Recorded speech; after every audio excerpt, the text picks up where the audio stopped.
à propos d'une histoire de cheval vendu pour du bœuf. Le Premier ministre roumain nous a dit récemment que son pays était las d'être tenu pour le bouc émissaire idéal de l'Europe. Eh bien, pour en finir avec ces images pénibles qu'on veut donner du pays de mes grands-parents maternels, rien de tel que la lecture du magnifique recueil de Tudor Arghezi, un poète roumain né en 1880 et mort en 1967, qui est traduit par un jeune homme de 27 ans qui s'appelle Benoît-Joseph Courvoisier et qui nous donne dans ce livre intitulé « Chanter bouche close », qui paraît aux éditions de la Différence dans la belle collection de poésie de poche Orphée, dirigée par Claude Michel Cluny, une présentation de Tudor Arghezi, donc sous la plume de Benoît-Joseph Courvoisier, qui vaut vraiment essai. L'un des privilèges des lecteurs de la collection Orphée aux éditions de la Différence, c'est que les textes de traduction sont donnés à découvrir sur la page de droite, tandis que sur la page de gauche, c'est la langue même du poète, en roumain, et vous pourrez d'ailleurs lire en allemand Thomas Bernhard, ou bien en anglais le merveilleux poète Philippe Larkin. Mais pour aujourd'hui, c'est Vive Tudor Arghezi. C'est un livre qui me tient particulièrement à cœur, parce que Tudor Arghezi a eu une première vie en langue française en 1963, il y a juste 50 ans, et que le volume poète d'aujourd'hui de Tudor Arghezi, eh bien, je l'ai vu sur la table de travail de mon père, qui traduisait en langue arabe quelques poèmes de Tudor Arghezi pour son émission de radio. Eh bien, retrouver 50 ans après Tudor Arghezi, ça a été vraiment pour moi un moment faste. C'est un poète d'une très grande originalité, un poète qui est à la fois métaphysicien et champêtre, un poète qui sait parler de l'enfance et à l'enfance, et surtout, je dirais, un poète qui sait parler au cœur. La lecture de Chanter bouche close a été pour moi une sorte d'événement, parce qu'il est rare que les poètes chrétiens aient cette manière qu'a Tudor Arghezi de parler de leur foi avec un mélange de viscéralité et de fantaisie. Pour ce qui est de la fantaisie, je dois dire que lorsque vous mangerez des pommes de terre en robe de chambre, la prochaine fois, eh bien, vous vous souviendrez sûrement du poème « Grâce » que je vais vous lire. En vêture d'amadouvier, les patates sont prêtes d'accoucher. Elles ont attendu leur terme tout l'hiver, avec les taupes dans les taupinières, avec l'ombre, les courtilières, les lombriques. Et grosses de 1000 débris, les voilà comme chattes angésines, dont s'enfle la tétine. Tu entends les patates enfantant? Écoute, l'Esprit Saint les a visitées, Candide en sa virginité, juvénile, divin, du royaume éternel, Dieu n'a pas jugé vain de porter ses outils sacrés jusqu'au tubercule dans sa bonté, ni d'user pour leurs verrues chaudes des mêmes charmes que l'émeraude. Et en une nuit seulement, le lait a fait gonfler leurs vêtements, afin qu'elles nourrissent quelques menus gosses à chaque pointe de leur bosse.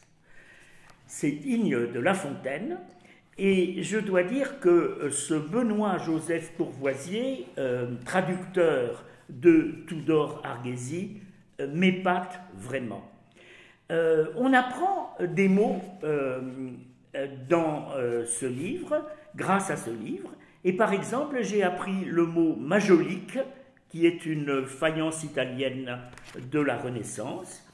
J'ai appris le mot lampasse, qui se dit de la langue des animaux lorsqu'elle sort de leur gueule et que l'émail en est différent du corps. C'est donc en héraldique, la science du blason.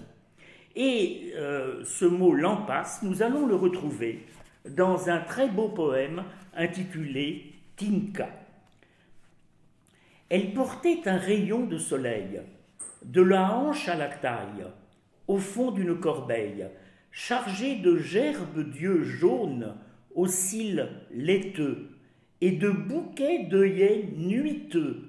Les beaux messieurs du festin criblaient la mûre de son sein, d'œillades appuyées. « Demandez, demandez, mes fleurs de mariée, Tinka, ma fille, tes chaussons de lampasse, donc il s'agit de la langue des animaux lorsqu'elle sort de leur gueule et que l'émail en est différent du corps, tes chaussons de lampasse, tes boucles, tes colliers, c'est pas Anastase qui te les a filés, c'est 10 anneaux de choix, c'est pas lui qui les a mis au doigt. Ta chair d'ébène, qui donc a su la pétrir, et qui a bu ton fallacieux soupir? À qui t'es-tu livrée, ma fille, pour qu'ils connaissent ton être et ton corps d'emperesse? Qui a dénoué ta chevelure au parfum de tabac? Qui t'a ôté le corsage et les bas? Qui a voulu enfouir, en plein délire, ta tête dans ses bras noueux, laineux, et t'a transi jusqu'aux os de son feu?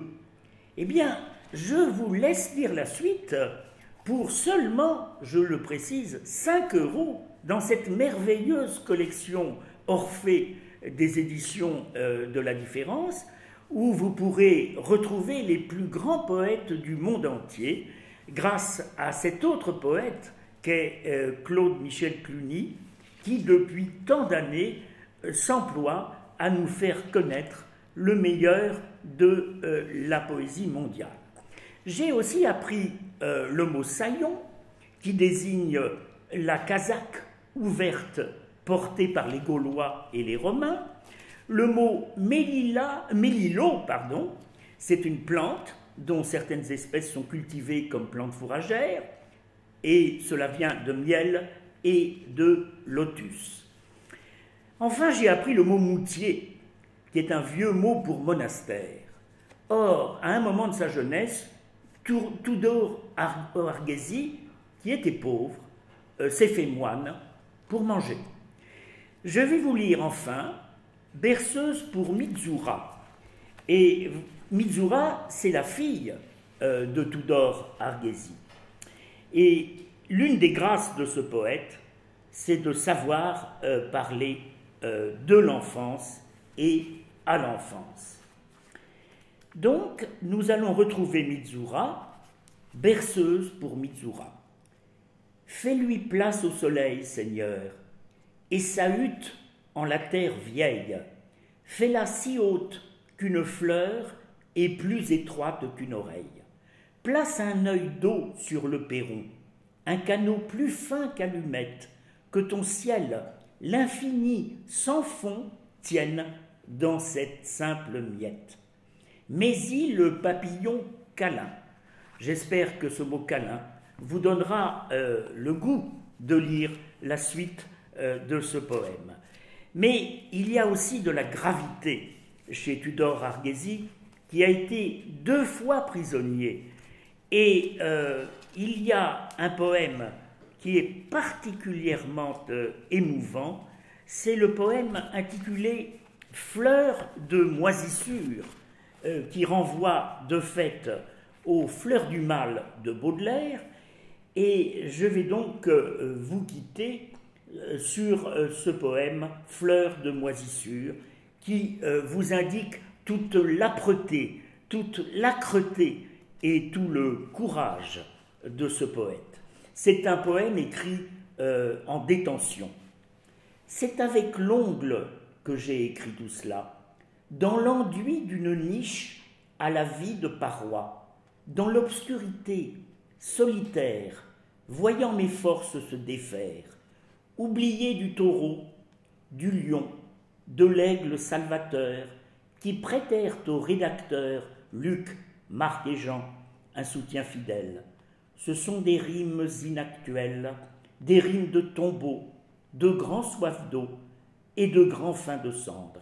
Ces rimes que l'on va entendre lorsque mon ongle angélique s'est émoussé. Je l'ai laissé repousser, l'onglet n'est pas revenu, ou ne l'ai-je pas reconnu? Il faisait noir, la pluie battait au loin, j'avais si mal, je ne pouvais serrer le poing, mes doigts étaient comme des griffes croches, et je me forçais à écrire avec les ongles de la main gauche.